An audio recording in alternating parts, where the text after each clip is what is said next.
My name's Ariana, and I'm a walking accident zone.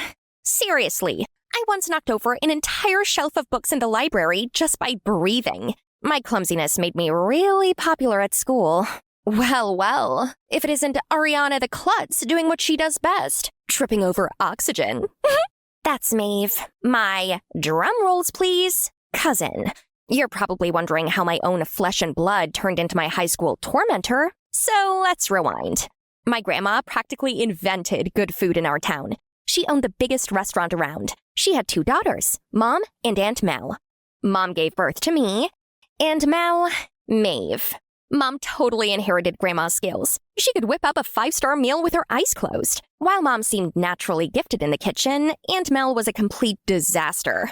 After a series of intense cook-offs, of course, it was Mom who came out on top. Just before Grandma retired, she handed over the restaurant to Mom. Aunt Mel didn't take it well, and she passed that bitterness down to Maeve. From that day on, Mom officially took over the restaurant. With her natural gift for cooking, it didn't take long for customers to leave raving about her food. Within just 2 months, business was booming. Lines out the door, glowing reviews, and even praise from a few tough food critics. You're like a food wizard, Mom. People come in grumpy and leave floating on clouds. That's the goal, sweetheart. Mom loved her job, and she wanted me to take over someday. I did too, until I grew up and realized I was hopeless in the kitchen. I couldn't even boil water without triggering the smoke alarm. Every time I cooked, something went wrong. Every single time. By the time I turned 17, I didn't need a fortune teller to know I could never be like Mom. What on earth happened to you? And, what is this? The usual. Maybe I should give up. I'm not as talented as you, Mom. I just can't cook. Don't ever say that again. Maeve's out here getting thousands of views on her cooking channel. If you don't step up, the town will start calling her the rightful heir. Grandma might just hand her the restaurant keys. Mom wasn't just a great cook. She hated losing, especially when it came to family. So honestly, her reaction wasn't all that surprising. But Maeve was the one who got the talent like my mom. I took after her mom, Aunt Mel, the disaster queen. Like the universe swapped our DNA as a joke. So what now? You gonna disown me and adopt Maeve? Actually, Mom, maybe Maeve could help you out. You're carrying way too much alone. Maybe it would lighten your load. And maybe, just maybe, it could finally fix things with Aunt Mel. I don't want us all fighting. I want us to be family again. Mom stared at me for a moment. I felt my heart thump in anticipation and hope that I had gotten through to her. But then, no, let them stew in envy. Ugh, classic Mom stubbornness. Starting tomorrow, you will undergo intense training as my assistant chef. It's time people hear your name too. I thought Mom was crazy. I could barely cook dinner without burning down the whole place. And now I was going to be her assistant chef? No matter what Mom taught me, I had a special gift for turning the kitchen into a crime scene on a daily basis. Still, Mom never lost her cool.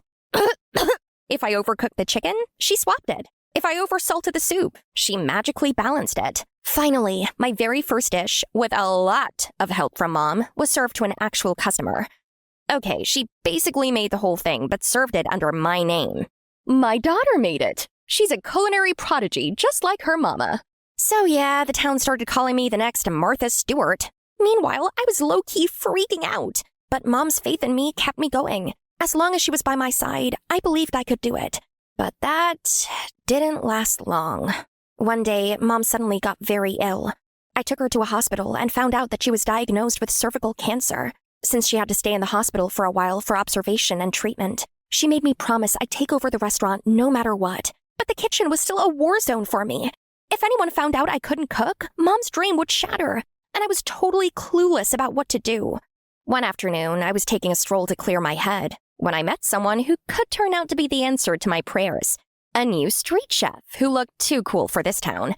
And his food? I had no idea what kind of magic he was cooking up, but it had people lining up down the block just to get a taste. Spicy ginger rice right here. Who's next? So I decided to try it out. One bite of his food, and it was like my brain threw a party. An idea hit me.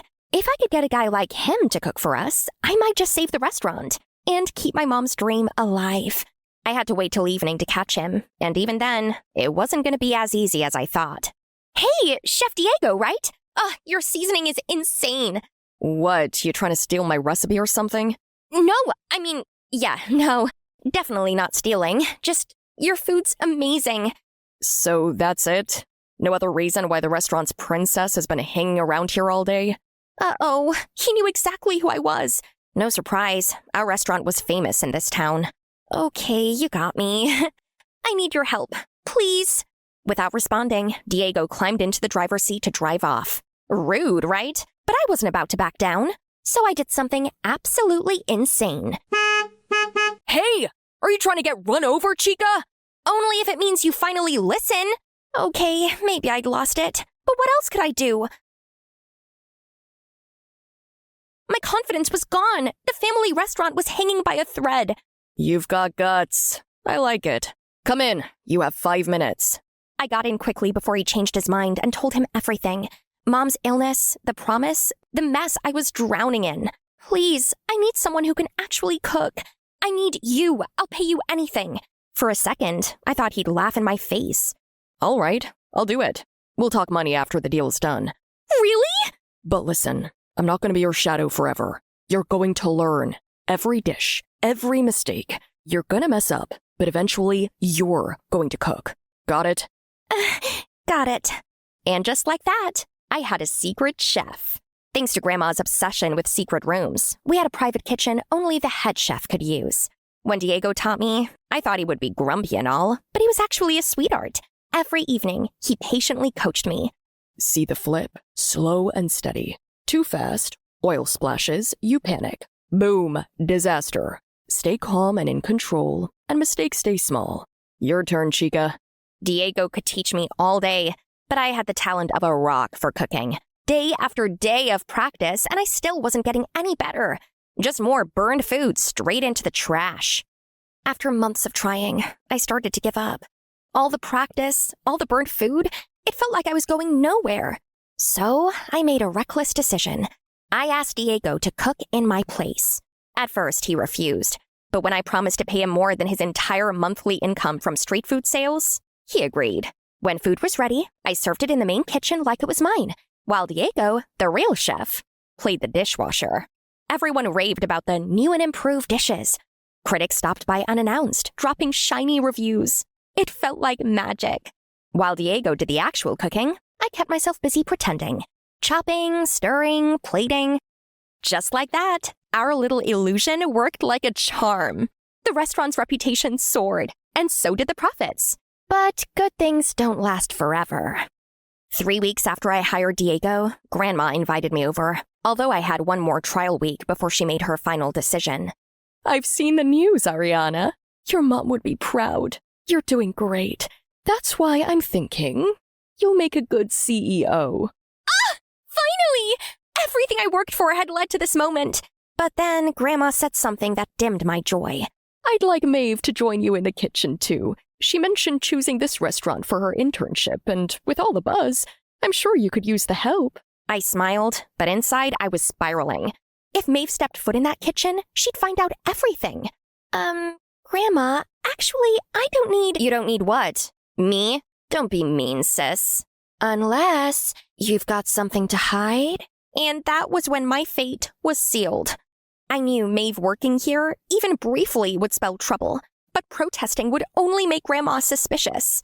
You okay, Chica? No, Diego, everything's falling apart. I told Diego everything, but he didn't flinch. Listen, nothing is going to fall apart, okay? You're this close to your goal. Keep your head in the game. I got you. My heart filled with warmth and gratitude, but before I could say thanks, Maeve walked in. Well, if it isn't my dear cousin. And you are? He's Diego. He's the dishwasher. I hired him 3 weeks ago. 3 weeks ago, huh? Yes. Is there any problem? Nothing. Just curious how a klutz like you suddenly became a cooking pro. Last year, you set a pot of boiling water on fire. People change. Then prove it. I can only cook in the secret kitchen. Really? Let's go in there then. I'm still clumsy, and it's worse around toxic personalities. So no, Maeve. Are you calling me I have work to do? Maeve didn't buy my story for a second. Her internship was just a lie. She came here to spy on me, and honestly, she was good at it. She noticed everything. Grease stains on Diego's shirt, how he magically disappeared when I was cooking in the secret room. The closer I got to taking over, the harder she tried to bust us. And one day, we slipped. Diego and I were cleaning up after hours of cooking. Then we heard a knock on the door. Diego barely got to hide when Maeve suddenly swung the door open. Oh, you're alone? Weird. I thought I heard voices. This is the head chef's room. You don't just barge in. Relax. Tomorrow's the big day. You're becoming the new owner and all. Consider these a peace offering. Edible flowers. You hated that I was taking over. Yeah, I did, but I was wrong. You've got real talent. Maeve's sudden kindness felt off, but I only cared about how I could get her out of my kitchen ASAP. Thanks. Could you carry this pot out front for me? As soon as she left, I dropped the flowers on the counter and locked the door. She's gone. I can't believe she came so close. You think she really came here to give you flowers? Nope. She was probably hoping to catch you in here. But she couldn't. Then we laughed. But I should have been more careful. I really should have. The long-awaited day came. Grandma was about to name me the new owner. Ariana, your mother would be proud. Today, I officially— Grandma, wait! Ariana is a fraud. She hasn't cooked a single meal. It's been him. Some of us are actually working hard to earn our chef title, and she's trying to cheat. How is that fair? My soul immediately left my body. Maeve, what do you mean? She never cooked in the main kitchen, and Diego always vanished when she was in there. I looked him up. He owns a food truck. Why would someone like that scrub dishes? Maybe I actually like working here? I have proof. To my horror, she took out the same bouquet she had gifted me yesterday, reached between the flowers, and pulled out a tiny recording device. She hit play, and our secret kitchen convo blasted through the speakers. I just wanted to disappear. How could you lie to us, Ariana? Before I could even answer Grandma's question, I just stood there, frozen, speechless. Maeve's taunts kept coming, each one sharper than the last. I could feel myself breaking, but right as I was about to turn and bolt, someone grabbed my hand. It was Diego. Yeah, she lied. But who in this life hasn't made mistakes? Ariana's been doing her best to keep this restaurant running, even though it was never her dream to begin with. She did it because of the heavy expectations from the people who claim to be her family. After hearing Diego's words, I was genuinely moved. I never imagined someone would understand me so deeply, and even have the courage to stand up for me. Grandma didn't say much. She just looked at me for a long time. I'm sorry I lied, but this place means everything to our family, especially Mom. I tried my best, but honestly, I'm gonna need some help. You want me to help? Maeve, I've always admired your cooking skills. I think we can make a great team. What do you say? Truce? In the end, I didn't just get the restaurant. I got a sister. Both Grandma and Aunt Mel softened up. A few days later, while Diego was preparing for the lunch rush at his food truck, I walked up to him. Diego? He was so surprised that a flower vase nearly slipped from his hand. Luckily, he caught it just in time. Someone's the clumsy one today. You sneaked up on me, Chica. What brings you here? I never got to pay you. So, what's your price? Ariana, the truth is, I didn't do it for money. The moment you stepped in front of my truck, like a lunatic, I fell for you. My heart just did a backflip. Diego! You were fire and chaos from the start, and I loved every second of it. Then stay in the chaos with me. The restaurant could use your help. Honestly, so could I. Diego lifted my chin, and our eyes met. I thought you'd never ask, mi amor. I still made a mess, but I've learned to accept it, laugh at it, and keep going. Mom was getting better. She was smiling as we walked in with flowers. She was about to go home soon. So there you go. I'm Ariana, a walking accident zone, but I've got an iron will. And when there's a will, there's always a way. Ugh! Why wasn't this jerk opening the door? I carried on with my thudding until my hands hurt. So it seemed like she'd gone already. What a sly fox! So the woman who lives here is my mom's friend, Carol. My mom, being the kind-hearted person she is, lent her some money to get herself out of a tricky situation. The problem being that Carol hasn't paid it back, and now she was ghosting my mom. Do you know what the worst part is? That money was for my college fund. Fueled with rage, I kicked the air to release my anger. But, oops. I watched in horror as a pebble flew through the air in slow-mo, then hit a car window. Oh dear. Swallowing my fear, I snuck closer to the car to inspect how bad the damage was. Suddenly, the car door opened and 2 thugs stepped out. I tried to stay calm, apologized, and offered them some money as compensation. Unexpectedly, these guys grinned. "Okay, sweetheart. If you want to make up for it, then follow us." Just like that, one of them grabbed my wrist and pulled me away. Ugh, as if they were going to harm a defenseless girl. But too bad for these 2 doofuses. They're actually looking at a Taekwondo black belt master here. I was about to throw an axe kick when suddenly a guy appeared out of nowhere. "Don't worry, I'll take care of it." Before I had time to blink, he lunged at the guys like a warrior and ended up beaten black and blue. Really? Who's rescuing whom now? Without hesitation, I threw a few kicks that made the 2 thugs turn pale. They ran back to their car, and when they were out of my kicking range, they turned their heads and sarcastically said, "We spared you this once. Oh, and choose a better boyfriend next time." I looked down to see the pathetic guy writhing on the ground. Oh yeah, I'd almost forgotten about him. He was pretty useless in a fight, but hey, at least he tried to help me. So I took him to a nearby medical station to bandage the wound. His name's Tyler. He's skinny, but yeah, pretty heroic, I must say. He still seemed to be in pain, so I offered him a ride home, but he quickly refused. Okay, fine. He must have been scared off by how fierce I appeared to be. Yet, as soon as I turned my back to walk away... "Wait, something's wrong with my phone." "What now?" "Your number isn't in it." Man, it's 2022 already, and he's still using that outdated pickup line? Still, I burst out laughing, then put my number in his phone. After that, we started messaging every day. He sent the cutest memes, and it made me feel good. To be honest, I know I can be kinda intimidating, so having a sweet guy like Tyler take an interest in me made my heart flutter a little bit. And there's no denying that he's cute. A real softie. Well, he is a music school student. A legit singer-songwriter to watch out for in the future. And so, we became a couple. However, it didn't take long for me to realize that there was something very strange about this guy. I mean, 100% of our dates were at fast food restaurants, and while I was ordering a Coke, Tyler would ask the staff for an extra cup and ice. I still remember how surprised I was when I first saw him surreptitiously pull out a bottle of dark-colored water from his pocket. "Oh, but you're not meant to bring outside drinks in." "Don't worry, this is black coffee.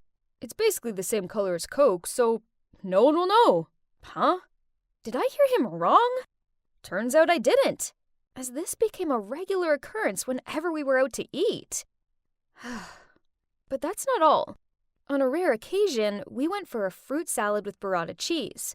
I almost choked on my food when Tyler took out a container of yogurt and tipped all the fruit on the plate in it.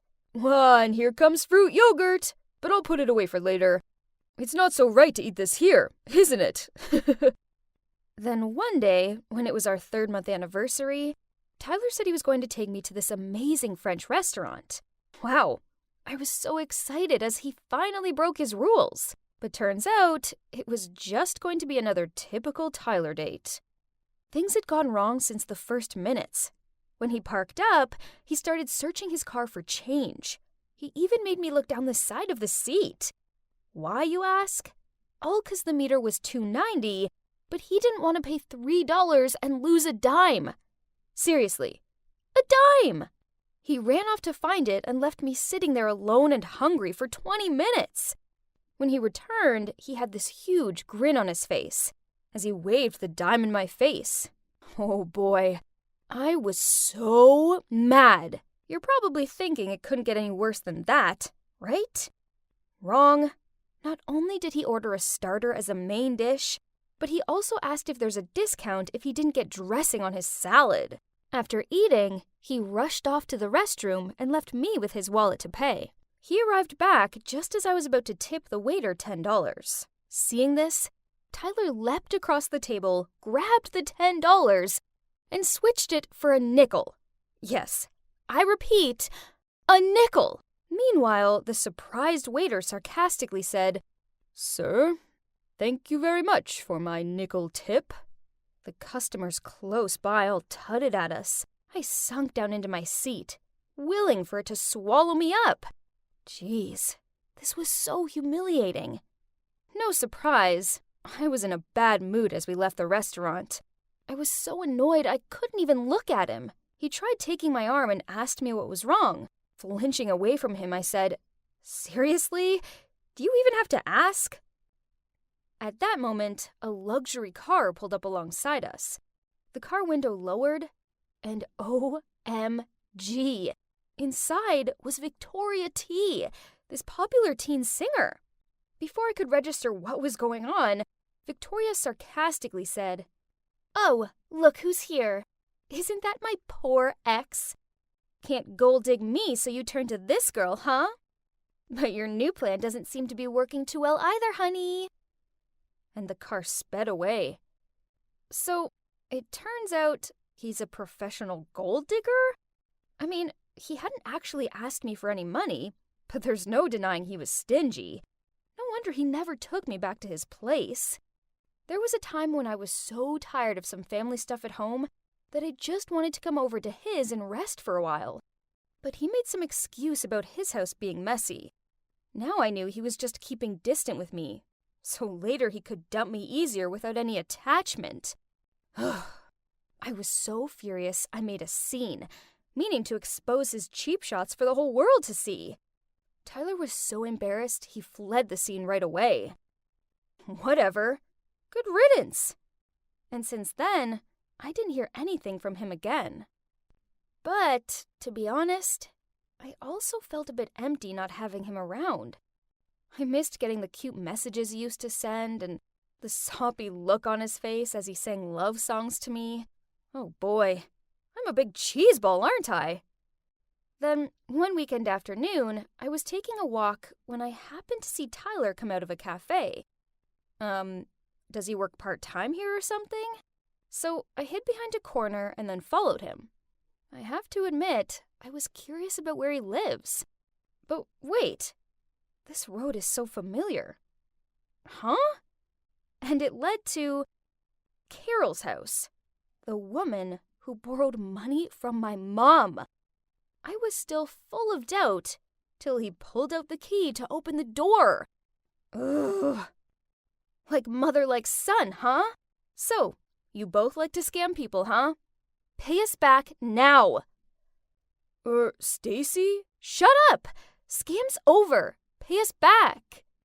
I'm sorry, but my mom's in the hospital now. So, I heard him out, and turns out it was just Tyler and his mom, and his dad had run off with some other woman when he was just a little kid. Growing up, times were hard, so his mom borrowed money to pour into stock investments, intent on providing them with a better life. Unfortunately, this only led to huge debts. All this stress was detrimental to her health, and now she was in the hospital, and Tyler had no other way but to live frugally to pay all the debt and hospital fees. Stacy, I'm so sorry for hiding all this from you. I'll try my best to work to be debt-free and make it up to you. Oh my heart fell hearing Tyler say that. All the angst just disappeared. Instead, I pulled him in for a big hug. He was a doofus, and he was my doofus, and I wasn't going to risk losing him again. On my way home, I kept thinking about ways in which I could help Tyler. Suddenly, the wind blew a poster across my foot. A city's television singing competition, with the prize up to $20,000. That's it, Tyler. Why not? This was definitely a sign. I sent Tyler a picture of the poster and told him he had to join. He was also really keen on the idea and started practicing really hard every day. He texted me each time he finished practicing, sometimes even at 2 or 3 a.m. The big day arrived. Tyler looked so cute in the suit I'd arranged for him. When he hit the chorus, our eyes met, which made me feel so sentimental. But out of nowhere, Victoria got up on stage, snatched the mic from his hand, and said, "My apologies to the audience, but I have to expose this person. He and his mom manipulated people into giving them thousands of dollars, then never paid them back. This kind of man doesn't deserve to be here on the stage. He'll stain the whole competition."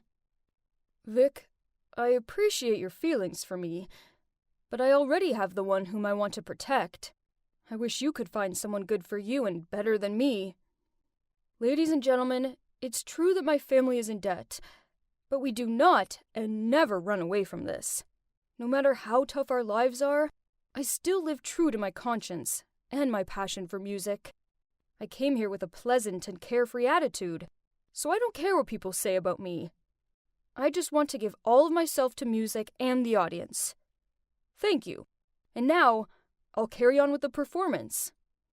And then he started singing the song he wrote for me. At that moment, the music nerd was no longer there. Instead, there was a man with incredible inner power. I'm so proud of you, Tyler. Guess what happened next? Tyler won the first prize. I was bursting with pride. Then he immediately came to my house to give my mom the money. Huh? Please take it. Thank you for helping my mom when she had a hard time. Please find it in your heart to forgive her. She's sick and could use a good friend. Oh, but the thing is... So, turns out, Tyler's mom didn't borrow my college fund money. The two moms talked each other into stock investments. When they lost it, my mom didn't dare to tell my dad and me what she'd done, so she fabricated the whole lending money story.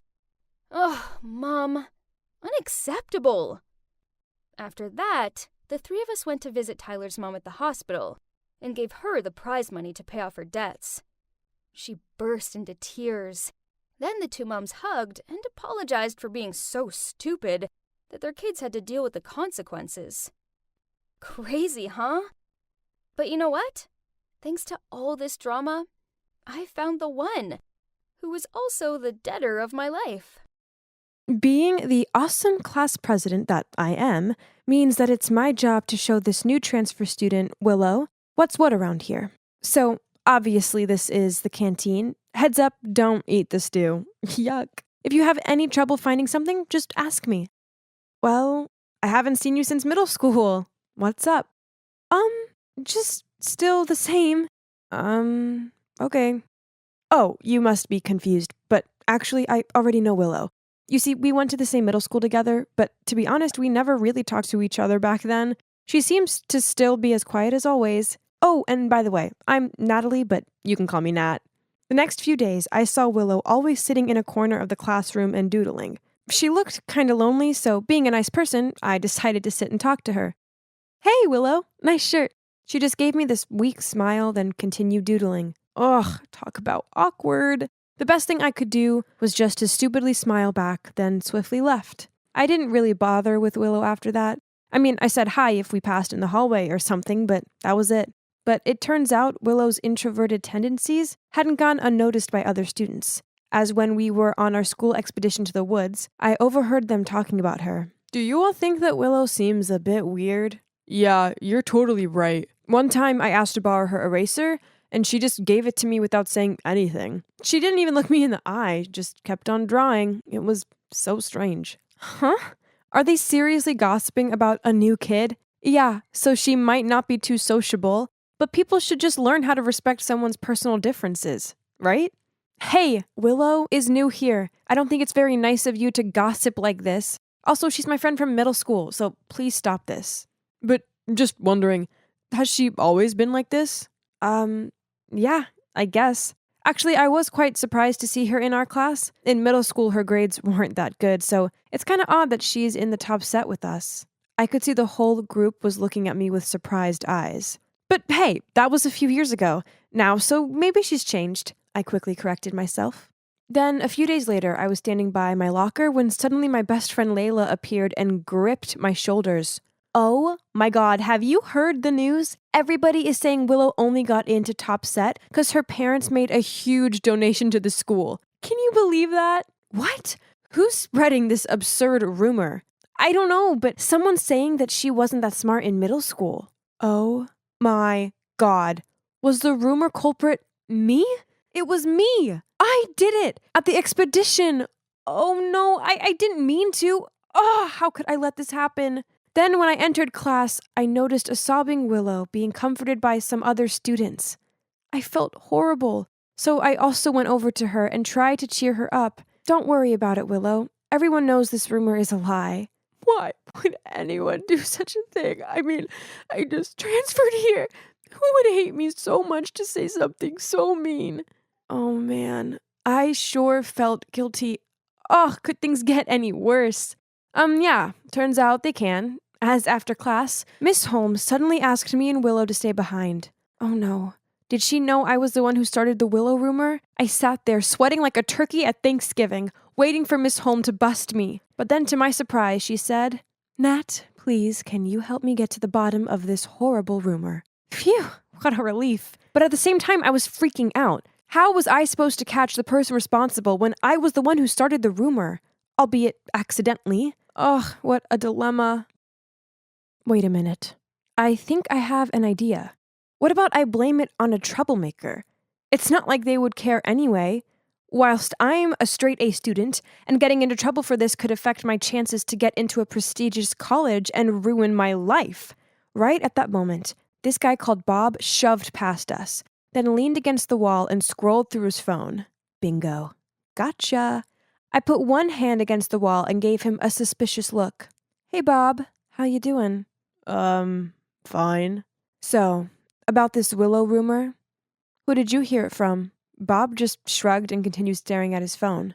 Or did you do it? Maybe you were bored. So you spread the rumor to tease the new girl.